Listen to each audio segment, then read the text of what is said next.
Welcome to today's podcast. I am your host Prachi Goyal. Joining me is my co-host and host Vaibhav Kulkarni. Today, with utmost pleasure, we would like to welcome our guest Manish Tiwari sir. With over 23 years of experience, sir has made some remarkable footprints in the fields of sales, career development, and startup growth. He is known for his expertise in solutions, sales skills, and mindset building professionals. Sir's achievement include building the North India business of an MNC training company to the four times its original revenue and leading the business growth of two of the India's largest staffing firm. His story is not just about professional success, but also about personal transformation and continuous learning.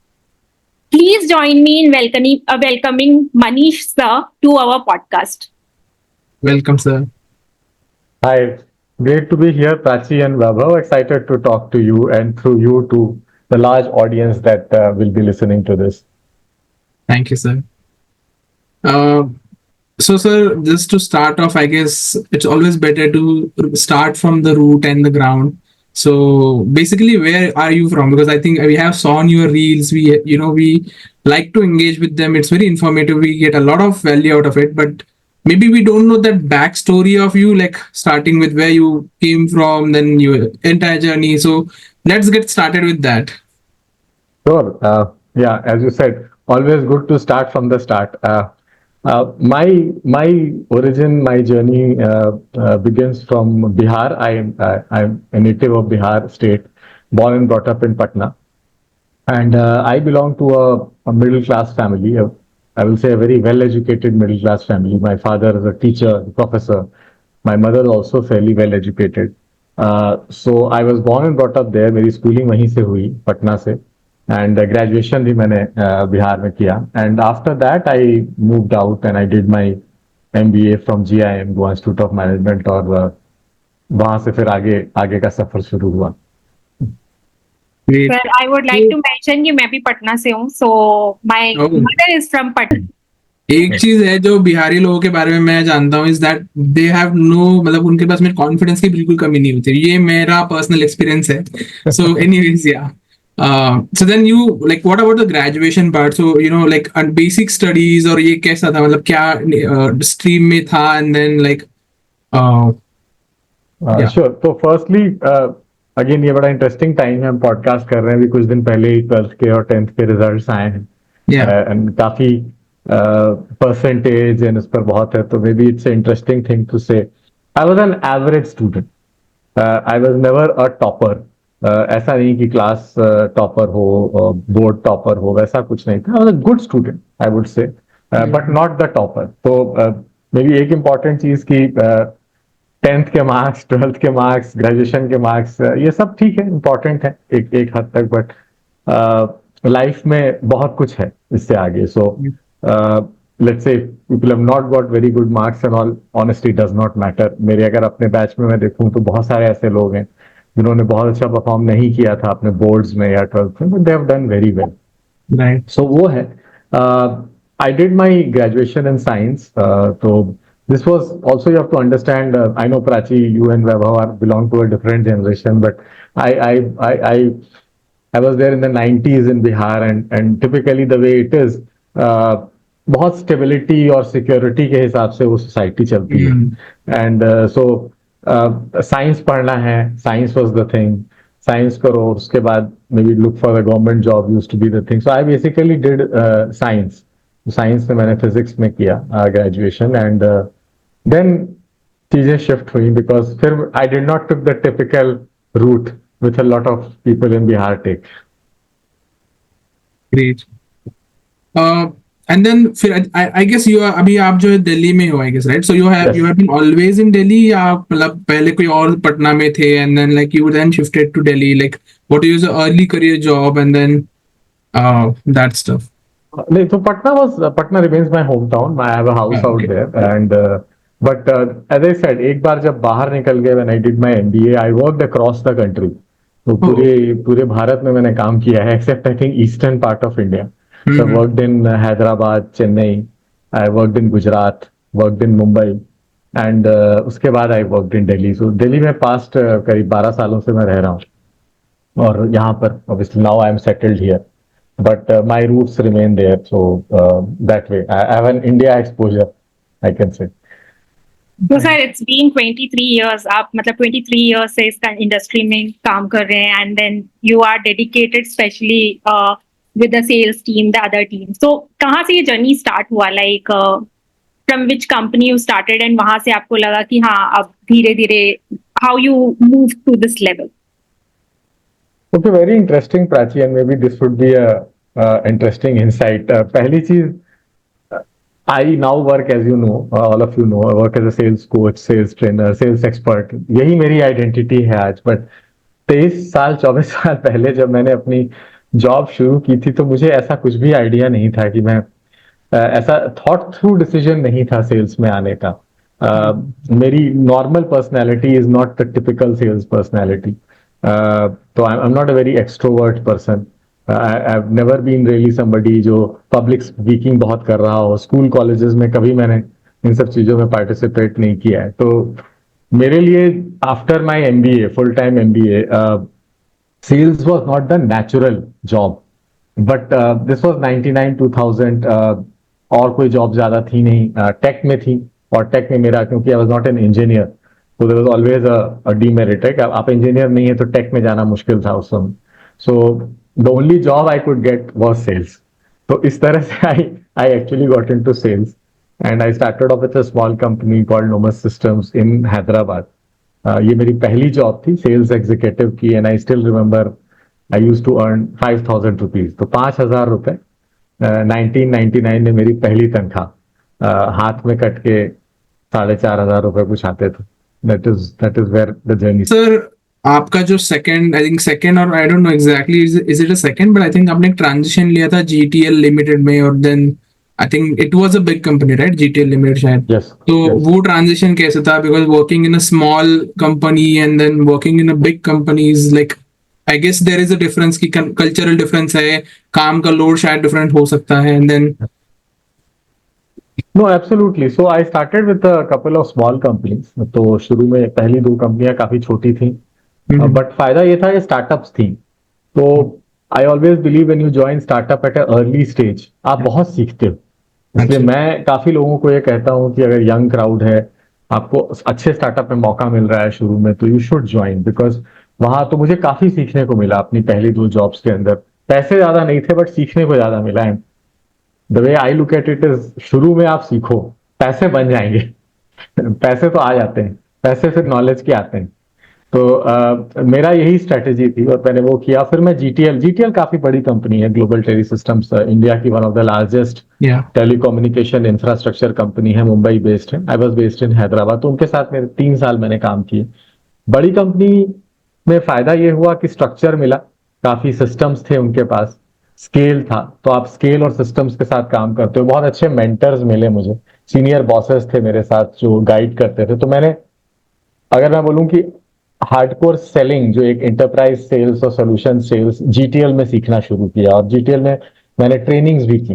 तो एक चीज मेरे career में हमेशा रही है कि मैंने खुद को हमेशा अपस्किल किया है। तो जीटीएल में मैंने पहली बार सेल्स ट्रेनिंग्स ली, मतलब मैं एज अ पार्टिसिपेंट गया और मैंने सीखा। और मैं, ये ट्रेंड मैंने पूरे अपने करियर में किया कि मैंने हमेशा हर कुछ सालों के अंदर कोर्सेज किए, सीखे। तो वो शुरुआत जीटीएल से हुई मेरी। तो और उसी में फिर मैं हैदराबाद और गुजरात और दिल्ली, इन सब जगहों पर मैंने काम किया। तो डिफरेंट एनवायरनमेंट। तो मुझे लगता है जब आप छोटी से बड़ी में ट्रांजिशन करते हैं तो बड़े के फायदे हैं और छोटे के अपने फायदे हैं। बेस्ट है कि आप दोनों को बेस्ट यूज करें। तो अगेन मैं काफी लोगों से सुनता हूं, बिकॉज इंस्टाग्राम और लिंक्डइन में काफी यंग लोग मुझसे कनेक्ट करते हैं। तो कुछ लोग कहते हैं, सर स्टार्टअप ज्वाइन करें या मल्टीनेशनल ज्वाइन करें। मेरा ये पॉइंट है कि आप कुछ भी ज्वाइन करो, आप सीखने के लिए ज्वाइन करो और ग्रोथ करने के लिए करो, बिकॉज हर के एडवांटेज है। और अगर आप वो लोगे तो आपका करियर में you will grow very fast. So sir मैंने कहीं पे देखा है कि आपने मेंशन भी किया है अपने इंस्टाग्राम में शायद कि आप काफी शाय एंड इंट्रोवर्ट थे, right? And for a person like shy and introvert, coming to a sales is a big challenge. And I am sure कि जिस तरह से आप बता रहे हो कि इस दोनों कंपनी में आपने काफी कुछ सीखा, राइट? सो वो लर्निंग फेज में क्या सीखा, कैन आई नो? क्योंकि मैं भी सेल्स से हूँ, and I actually know when I have seen some of the folks with me जो कि एक्चुअली शायद इंट्रोवर्ट थे, उनको काफी चैलेंज आया था कि like where they can actually pitch to the customer.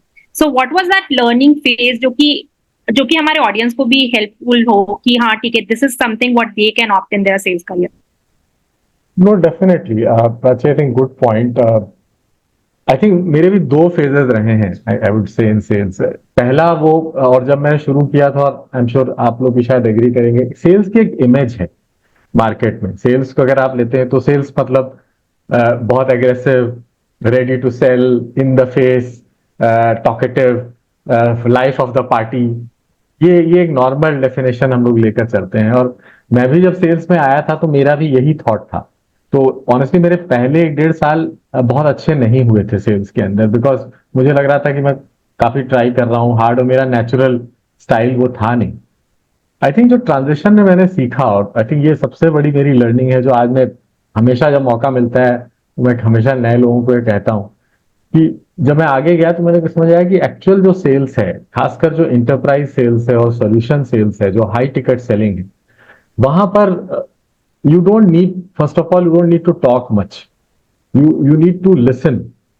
You need to connect to the client better, and you need to understand कि real में need क्या है, और आपको काफी thorough होना पड़ता है. तो just because you can talk very well and do a good presentation, वो ठीक है, but वो आपको बहुत आगे केवल सेल्स में नहीं ले जाएगा अगर आप कस्टमर्स के साथ बॉन्ड नहीं बनाते हैं. और ये लर्निंग मेरी 3-4 सालों में हुई. और जब मुझे वो समझ आया कि actual sales is more about listening, building bond, understanding need, and actually pitching a solution, not कि मेरा ये प्रोडक्ट है और आप ये ले लो. इसके बजाय उनकी नीड समझो और उसके बाद अपना सोल्यूशन दो. तो वो एक बड़ा शिफ्ट था. और मुझे लगता है Prachi, to answer your question, जो इंट्रोवर्ट होते हैं, जो थोड़े से कम बोलते हैं या हल्के शाई होते हैं, उनको ये इस केस में थोड़ी एडवांटेज भी होती है, बिकॉज वो फर्स्ट नहीं लेते, वो सुनते हैं. तो वो सीखते हैं, सुनते हैं. तो वो उनको एज ए स्ट्रेंथ यूज करनी चाहिए. और if they use that strength, they will do very well in at least a solution sales और a high ticket selling environment.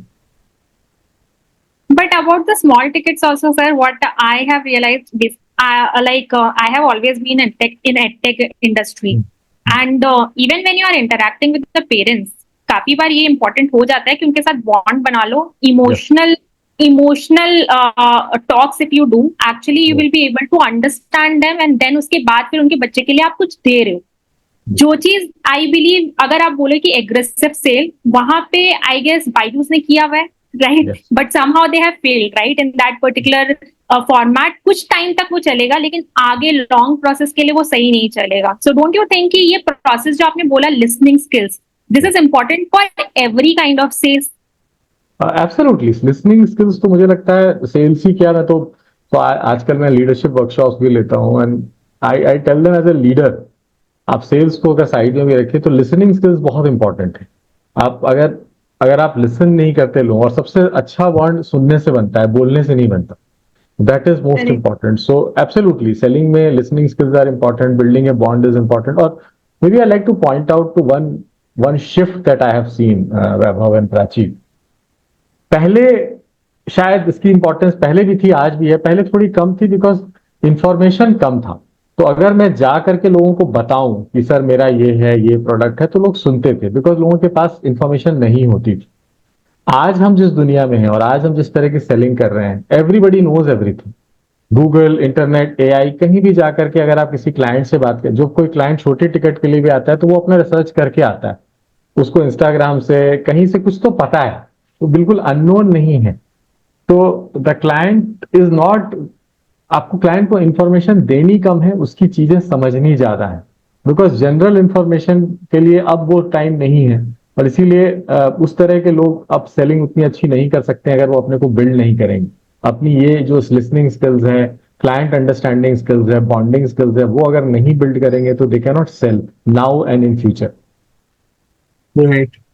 So recently मैं कुछ अच्छे फाउंडर्स के साथ काम कर रहा हूँ, और one of the thing that I have realised over this working with them is कि it's all about relationship. Even आप एड चला के बेच रहे हो, आप एक रिलेशनशिप बिल्ड कर रहे हो, आप पर्सनल ब्रांडिंग के थ्रू बेच रहे हो, आप रिलेशनशिप बिल्ड कर रहे हो, या लॉन्ग टर्म फनल में जा रहे हो, आप रिलेशनशिप बिल्ड कर रहे हो। सो या I guess this is all our medium, right? And then we are just relationship building is the at most of everything.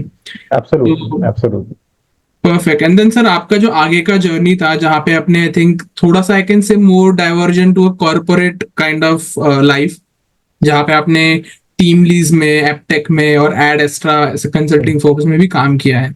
Yes. सो एक जनरल लोगों का परसेप्शन है, आई डोंट नो लाइक आपका सेम हो अलग हो, आई don't know like, but in general लोगों को ऐसा लगता है कि corporate culture is vera different है, थोड़ा सा मे बी बहुत ज्यादा एक्सप्लॉयटेशन शायद होता है कई कई कंपनीज में। सो आपका पर्सनल एक्सपीरियंस कैसा रहा है, मतलब इन टर्म्स ऑफ, क्योंकि सेल्स में शायद सबसे ज्यादा होता है ऐसा कहा जाता है। So considering that.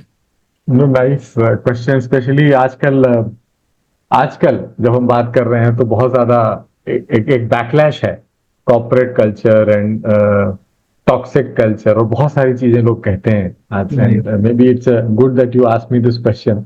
I have spent more than 2 decades in corporate and छोटी कंपनी, बड़ी कंपनी, मल्टीनेशनल, स्टार्टअप्स, हर जगह मैंने काम किया है। एंड आई कैन से, I think with a lot of conviction, कि पेंटिंग एन एंटायर सेक्टर की कॉर्पोरेट में एक्सप्लॉयटेशन है, या वो मुझे लगता है सही नहीं। हर सेक्टर के अंदर कुछ अच्छे लोग हैं, कुछ बुरे लोग हैं, हर सेक्टर के अंदर कुछ अच्छी कंपनियां हैं, कुछ नहीं। बट आई थिंक अनफॉर्चुनेटली बहुत ज्यादा नेगेटिविटी कही गई है because of certain companies, and certain companies ने जिस तरह से एम्प्लॉयज को ट्रीट किया है उसके कारण ये बातें ज्यादा होती हैं। But there are a lot of companies, in fact I have been lucky, I would say, I have worked in many companies, I have got good bosses, good culture. हाँ, हर जगह हमेशा बहुत अच्छा कल्चर जरूरी नहीं है, but I look at it differently. मुझे लगता है अगर आप अपनी बिजनेस रन कर रहे हैं तो भी आपको हर तरह के क्लाइंट मिलेंगे, हर तरह के लोग मिलेंगे, सब अच्छे तो नहीं मिलेंगे आपको। And in corporates you learn to adapt, you don't choose your boss, you learn to adapt to the system and still retain your identity। और ये बहुत बड़ी चीज है जो आप कॉर्पोरेट में सीखते हैं। In corporates you also learn to work under a system, एक डिजाइन सिस्टम है, आपको उसके अंदर काम करना होता है, फिर आपको अलग अलग डिपार्टमेंट्स के साथ काम करना पड़ता है। You are not a solo player always, right? तो आपको स्टेक होल्डर मैनेजमेंट आता है, आपको रिलेशनशिप बिल्डिंग अक्रॉस डिपार्टमेंट सीखनी पड़ती है, आपको अपने बॉसेस को मैनेज करना होता है, आपको अपने सबॉर्डिनेट्स को मैनेज करना होता है, तो वो आपकी लीडरशिप स्किल्स डेवलप होती हैं।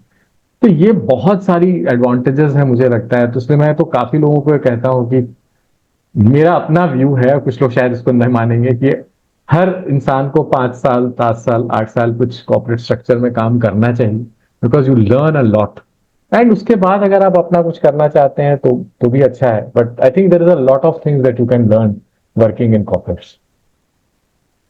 सर, एज आपने ये चीज मेंशन किया, I just had a thought कि काफी आजकल यूथ में ये चीज है कि वो डायरेक्टली एंटरप्रेन्योर्स बन रहे हैं, राइट? डायरेक्टली बन रहे हैं corporate Yes. Life, they are not Yes. Having that corporate life.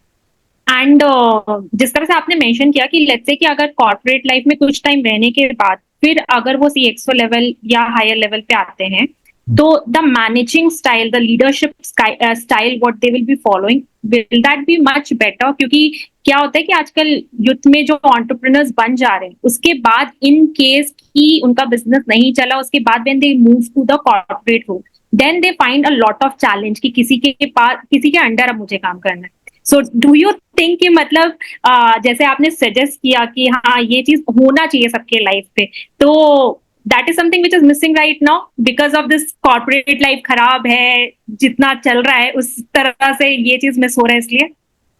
Yeah, definitely. So first of all, again, I'm not being prescriptive. There is nothing wrong in starting just after college without a corporate. I think दुनिया में बहुत example है, mark Zuckerberg और ये सब example हैं जो उन्होंने बिना कॉर्पोरेट एक्सपीरियंस के इतनी बड़ी कंपनी खड़ी की, तो कुछ गलत नहीं है। बट जो पॉइंट आपने कहा, और मैं थोड़ा अपना एक्सपीरियंस इसमें शेयर करना चाहता हूँ, now that I am on the other side also. What I have realized is that जब कोई सोलो शुरू कर देता है तो शुरू में तो ठीक है, फ्रीडम रहती है, दे लाइक इट।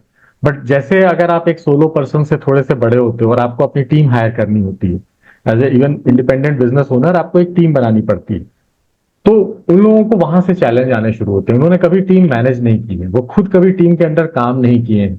तो मतलब मैं इतने काफी लोगों को जानता हूँ, सोलो लोग जो 22 साल 25 साल के हैं, जिन्होंने कभी कॉर्पोरेट में काम नहीं किया है, अपना एक अच्छा बिजनेस सेटअप किया है, लेकिन अब स्केल करने के लिए उनको हायरिंग करनी है, उनको हायरिंग करना नहीं आता।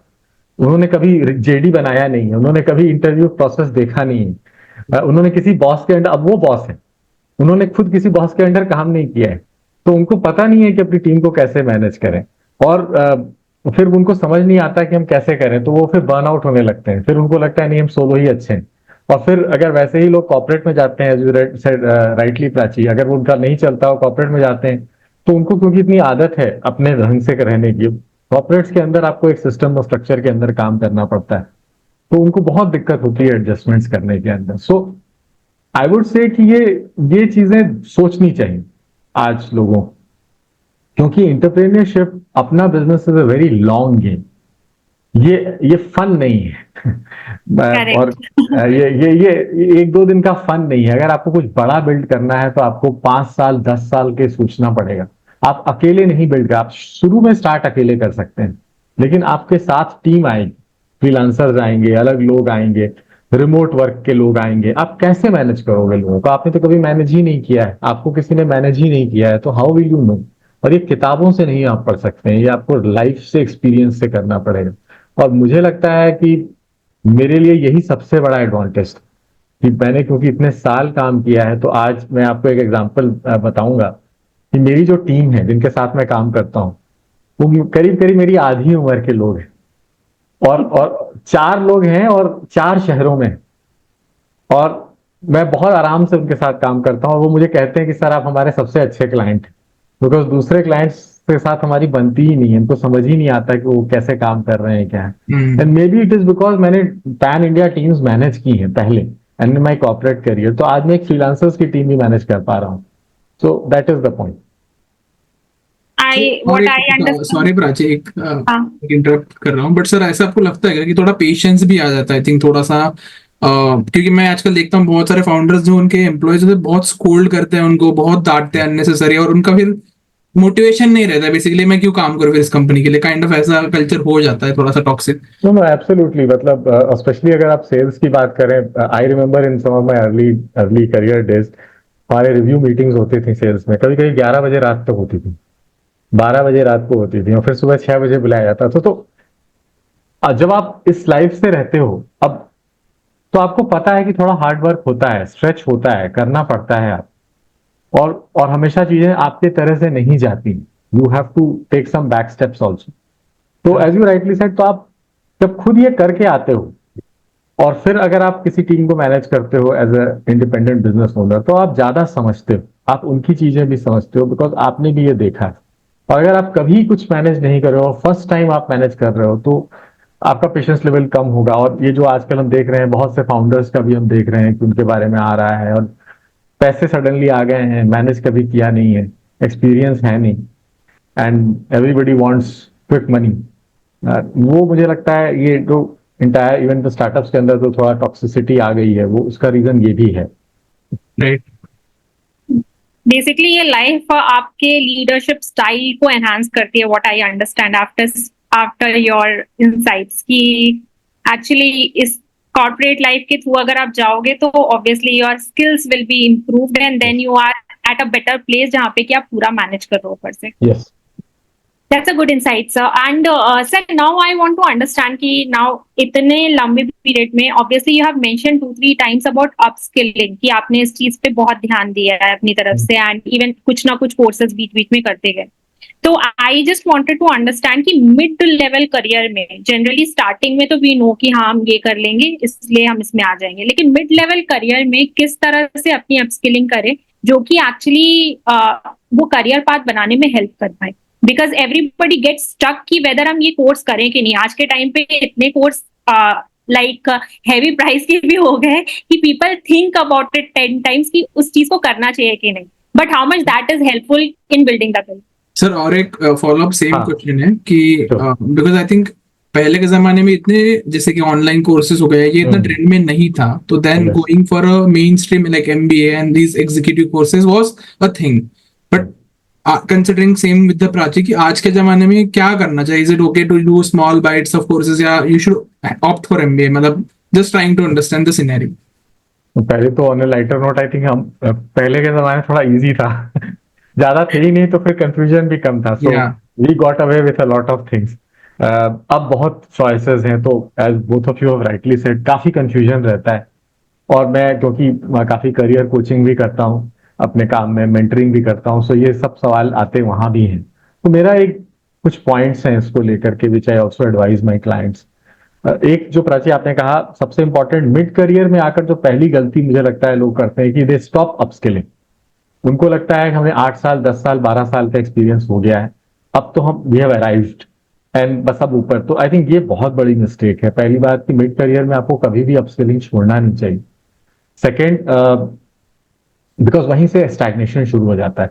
अगर आपने अपस्किलिंग छोड़ दी तो फिर आप स्टैग्नेट कर जाओगे। नंबर टू, क्या करें, वेदर इट्स अनदर एमबीए और शॉर्ट कोर्स एंड ऑल, एक मुझे लगता है आपके गोल पर डिपेंड करता है। फॉर एग्जाम्पल, अगर आपको अपना पीपल मैनेजमेंट स्किल्स बेटर करना है, because at mid level you must be managing a team and you will, if you go to upper level you will be managing more of people and typically from a mid to senior the biggest shift is management.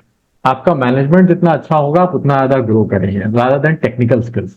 तो मुझे लगता है mid और senior management के जो लोग हैं उनको अपने पीपल स्किल्स को डेवलप करने के लिए कोर्सेज करने चाहिए, चाहे शॉर्ट टर्म हो चाहे लॉन्ग टर्म, वो उनके अपने कैपेसिटी और टाइम पर डिपेंड करता है।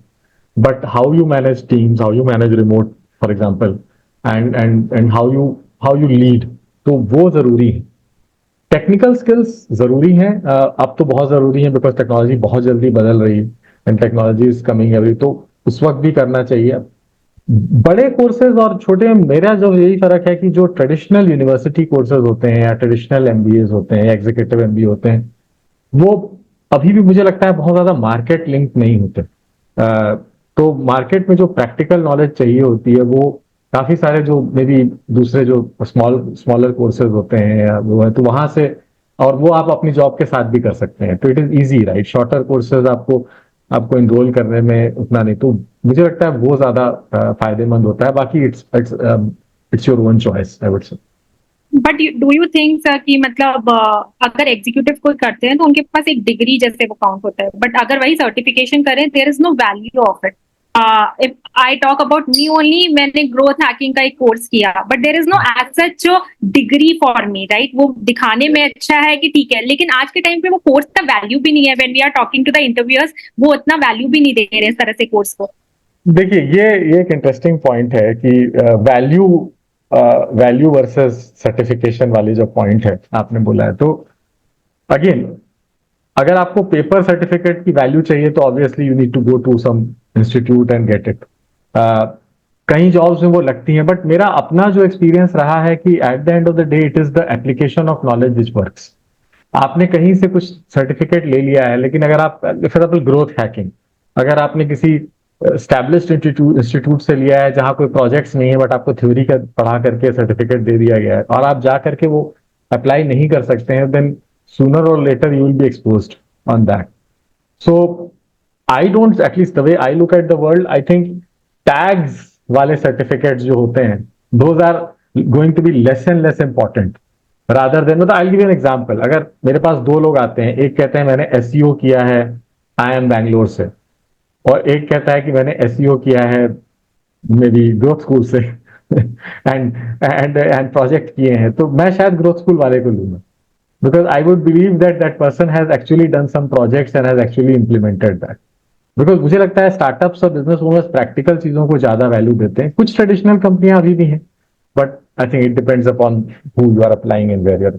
That is what exactly I wanted to know कि एग्जैक्टली कौन सी चीज को प्रेफर किया जाएगा, because still people are behind कि आईआईटी आईएम का टैग होना चाहिए, बट अल्टीमेटली उसमें कुछ पढ़ाई नहीं हो रही है। लाइक व्हाट आई सी कि हाँ, लास्ट के 2 वीक्स में मतलब बेसिकली रिकॉर्डिंग दिखा दिया जाता है, बट अल्टीमेटली जो पढ़ाई होनी चाहिए या मतलब जो कम्युनिटी बनाकर एक असेसमेंट देना चाहिए कि जो चीज एक्चुअली आप प्रैक्टिकल लाइफ में कर रहे हो, वो चीज नहीं हो रहा है। So that is something which is missing in that course. But ultimately फिर से एक और क्वेश्चन है इसी के ऊपर सर, कि जब इंटरव्यू प्रोसेस के लिए अप्लाई करते हैं कोई, तो उसमें काफी सारी जगह पे रहता है कि आपके पास लेट्स से कोई सर्टिफिकेशन होना चाहिए, पीएमपी सर्टिफिकेशन होना चाहिए, ये सर्टिफिकेशन होता है। तो अब जब वो पर्सन के पास नहीं है, तो उस चीज को किस तरह से रिजॉल्व किया जाए? That is another challenge for the mid level career. ये सही है। Again I will look at it कि अगर कुछ ऐसी जॉब, जैसे प्रोजेक्ट मैनेजमेंट का आपने एग्जांपल लिया, I have spent quite a lot of time in that area, so I can tell you from personal experience. PMP है फॉर एग्जांपल, तो आई नो, मतलब मैं बहुत लोगों को जानता हूं जिनके पास पीएमपी सर्टिफिकेट है लेकिन उनको कुछ नहीं आता प्रोजेक्ट मैनेजमेंट के अंदर। And there are many people जो प्रोजेक्ट मैनेजमेंट बहुत अच्छा कर सकते हैं बट उनके पास सर्टिफिकेशन नहीं। Certificate can help you enter, yes, but अगर आप एक बार एंट्री कर लेते हैं और उसके बाद कंपनी में ग्रोथ के लिए आपकी परफॉर्मेंस मैटर करती है, एंड देयर सर्टिफिकेट से ज्यादा आपका एक्चुअल काम मैटर करता है। So you have to see where you are stuck. If you are stuck at the entry point, maybe getting a good tag certificate will help. But वो बस entry तक ही help करेगा आपको। एंट्री के आगे अगर आपको ग्रो करना है तो लोग आपका काम देखेंगे ना, कि आप as a for example project manager हैं, आपके टाइम स्कोप कॉस्ट में आपका प्रोजेक्ट कहाँ जा रहा है, आपके प्रोजेक्ट्स में कितना ओवररन है, नहीं है, और आपके पास 4 सर्टिफिकेट है और आपका प्रोजेक्ट हमेशा डिले होता रहता है, तो who is going to promote you? Nobody is going to promote you. So that I think is an important thing to understand. Very true. काफी इंटेंस डिस्कशन हो गया। आई थिंक थोड़ा सा गोवा के बारे में बात करते हैं। गोवा क्या फील करते हैं कि सर आपने मैनेजमेंट लाइक एमबीए किया है, राइट? सर वर्चुअल एमबीए और आपने या फिर जाके फुल टाइम जाकर किया पूरा 2 साल। देन तो फिर आई थिंक आपने गोवा आपने अच्छा खासा एक्सप्लोर भी किया होगा, राइट? सो कैसे लगा आपको गोवा इन जनरल, और देन आल्सो अबाउट एमबीए की नेटवर्किंग वगैरह जो हम बोलते हैं कि राइट एमबीए में बहुत सारा नेटवर्किंग होता है, so any insights about that? I think one of the best decisions of my life was to do an MBA from Goa. Interesting trivia ये है कि मेरे पास 2-3 और options थे. I had an option in Delhi, I had an option in another city also. But I chose Goa because Goa could be as different from Bihar as Goa is. Yeah. So I definitely wanted to go to a place which is very different than where I was born and brought up and all that. I got to know, I think हमारे batch में करीब पूरे India से लोग आए थे, और 100 people were there, so many diverse background, so many different things, तो बहुत अच्छा नेटवर्क रहा, बहुत आज भी हम सब कनेक्टेड हैं। I think I learn a lot in the college. Course पढ़ाई से के साथ साथ जो आई थिंक जो आपने पॉइंट बोला, MBA I believe is, and this is how I think at MBA, MBA is less of a course, it is more about interaction, engagement, and how you build your networks and how you learn about life beyond the books. हम college में books पढ़ते हैं but MBA is more about that. So वो बहुत अच्छा रहा मेरा exposure. I understood कि दुनिया बहुत बड़ी है, भारत बहुत बड़ा है, and there are many smart people out there, and how the world operates. तो ये सब मेरी लर्निंग वहीं हुई, and that I think prepared ground for me to really start my corporate journey. Otherwise before that I was from a typical area, एंड बहुत ज्यादा मुझे कुछ पता नहीं था वर्ल्ड के बारे में। सो ये आपने मिड लेवल पे किया है राइट, कि कुछ साल आपने काम किया था लाइक? नहीं, मैंने शुरू में ही किया, मतलब मैंने ग्रेजुएशन किया और एमबीए किया और उसके बाद अपनी जॉब शुरू की। Okay, great. So then do you think कि थोड़ा सा जब सीनियोरिटी लेवल पे जाते हैं तो इस चीजों का थोड़ा सा मतलब एडवांटेज मिलता है एमबीए का, कि आई don't no but I feel कि थोड़ा कॉन्फिडेंस आ जाता है लोगों के साथ डील करने का, बिकॉज एक डिग्री भी होता है और शायद थोड़ा सा लोगों अच्छे लोगों को you have network as well, so कुछ अगर नॉलेज शेयरिंग भी अच्छी खासी हो जाती है।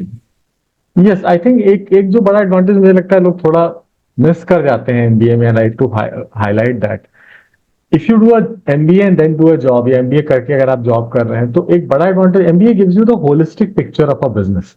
अगर आप इंजीनियर हैं, only a BTech, then your vision is very technical, because it's a technical education after all, right? So आप हर चीज को टेक्नोलॉजी के नजर से देखते हैं एंड टेक साइड से देखते हैं, बट आप एक एमबीए के साथ अगर आप एक मिडिल लेवल पर आते हैं तो आप एक होलिस्टिक व्यू आपको मिल जाता है।